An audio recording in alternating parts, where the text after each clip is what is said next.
Okay, we are starting our garden update for Aunt Sarah. This is our new friend Bella. This is Stacy's dog who now lives with us. As you can see, she loves going to check the garden.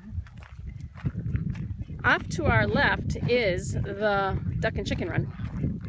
And I'm sure they will chase after us in a little bit because they aren't the most fond of Bella. So that's Goosey Lucy. And then the black duck with the white belly is Penji. Stacy named after a penguin because it's fat and waddles and looks kind of like a penguin. And then that is the Indian runner who we have found out is a boy. So his name used to be Cinnamon, but it may be changing. And the other two over there, I don't know their names, but they're at least, I believe, girls in being quiet. All the chickens, for some reason, are inside. Oh, but you might be able to see one poking her head out. We are down to 17 birds, 16 hens, and then we have Sue, the boy named Sue, after the Johnny Cash song, who turns out to be a rooster. So maybe we'll get to hear him. Oh, there's one in the window up there. I don't know why they wouldn't rather just be outside, but they were out this morning and then they went back in for their nap, I guess. Maybe we'll catch them on the way back. So this is kind of our front yard, I guess you'd call it. Lots of pale yellow coneflowers and rudabecas and some Queen Anne's lace and some astery daisy looking thing that I don't know what it is. It will be filled with goldenrod in, I'm sure, a couple weeks. We do have the poisonous wild parsnip in there that we've been slowly digging out, but it's still in there here and there. We got some milkweeds. Only saw one monarch so far, so that's a little disappointing.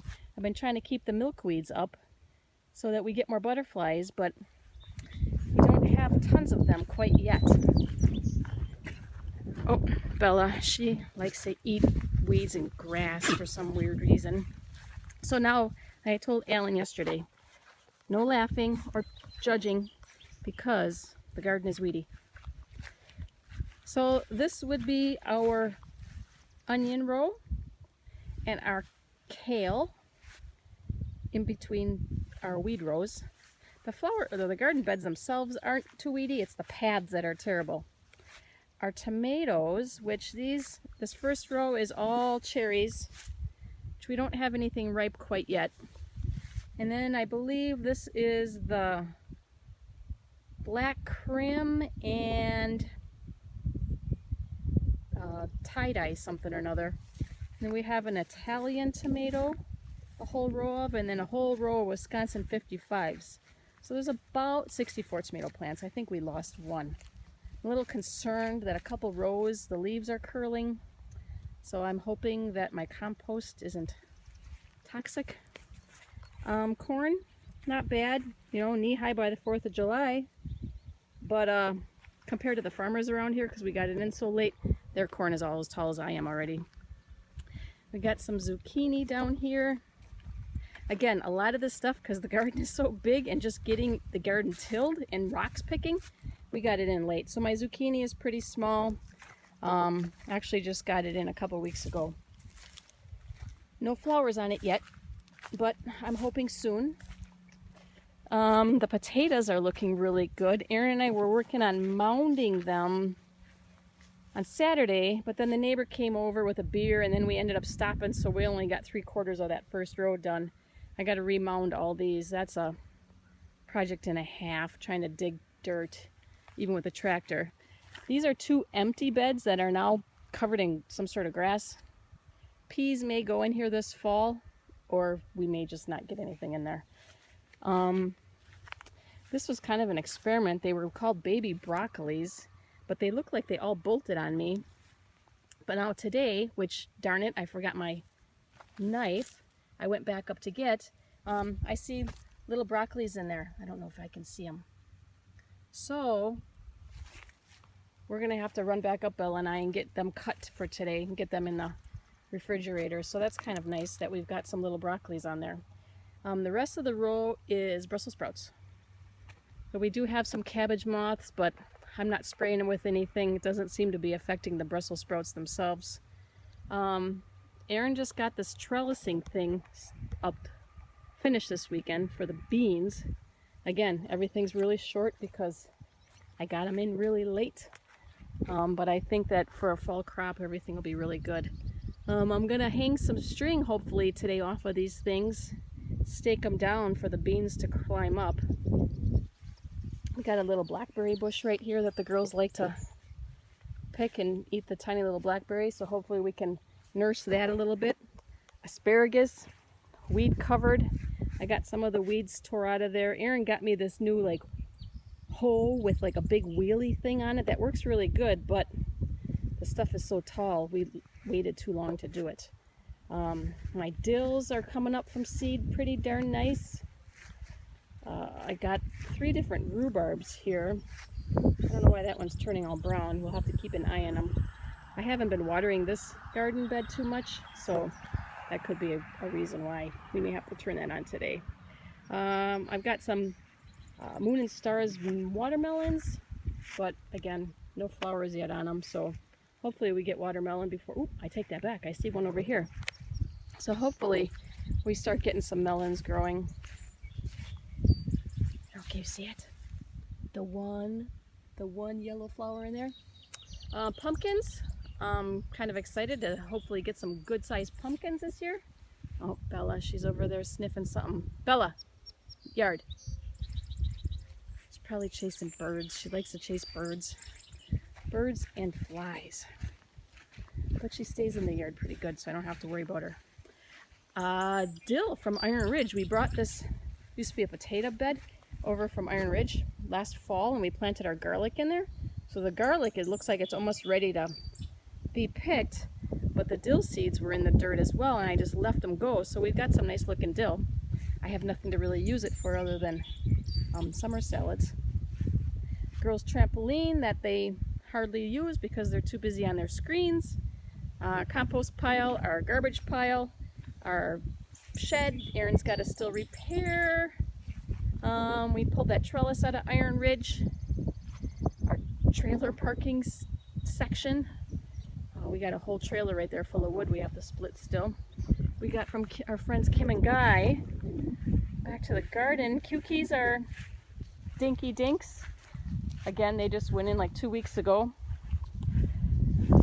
And I pulled some flowers kind of out of Iron Ridge just so that we had kind of some of the same flowers before they tore the house down. I moved them back where the garden was. And then a couple weeks ago I dug them up and brought them here. Not looking great, but hopefully they overwinter okay. That's kind of it. Oh, did you hear Sue? Maybe if we walk back there, maybe we'll take a walk back so you can kind of see where the apple trees and the bees are. But I won't bore you. Well, maybe we'll take this walk this way. So say I wouldn't bore you for the whole walk back there because it's pretty far, so we may have to pause the video till I get closer. Otherwise you might hear me huffing and puffing. But we'll take this little path that Erin mowed. He's got some paths around, so it's kind of nice that, you know, Bella can run around and she stays pretty much on them. Wish I could get the girls to come out here and adventure out more, but they come out and pick berries, and that's really kind of it. It's kind of pathetic. They're turning into the pre-teens who just want to sit in the house and stare at stupid screens all the time. They've lost all their imagination and ability to create. So yeah, you can hear Sue. He's over there crowing. He was doing really good in not doing that, but Stacy's friend Amanda decided to get a rooster crow on her cell phone and put it in the coop and try to rooster train him. She thought it would be neat to hear him crow. And now he learned how to do that. This is kind of our marshy area. We have a drain that runs around the house, and all the water comes out here, so we don't ever have to worry about a damp basement, which is awesome. But we always kind of have this mucky area. So Stefan had his mini excavator over this weekend, and Aaron started digging out an area to kind of have a little pondy area. Maybe we'll allow the ducks to go in there, I don't know. But it didn't get very far because Aaron didn't know what he was doing, and he wanted to wait for Stefan, but then Stefan never came on Sunday because he ran one on Saturday night and lost his wallet and his phone in the lake. So he has no money, no way to get money, and no way to communicate. So he's kind of in a world of hurt right now.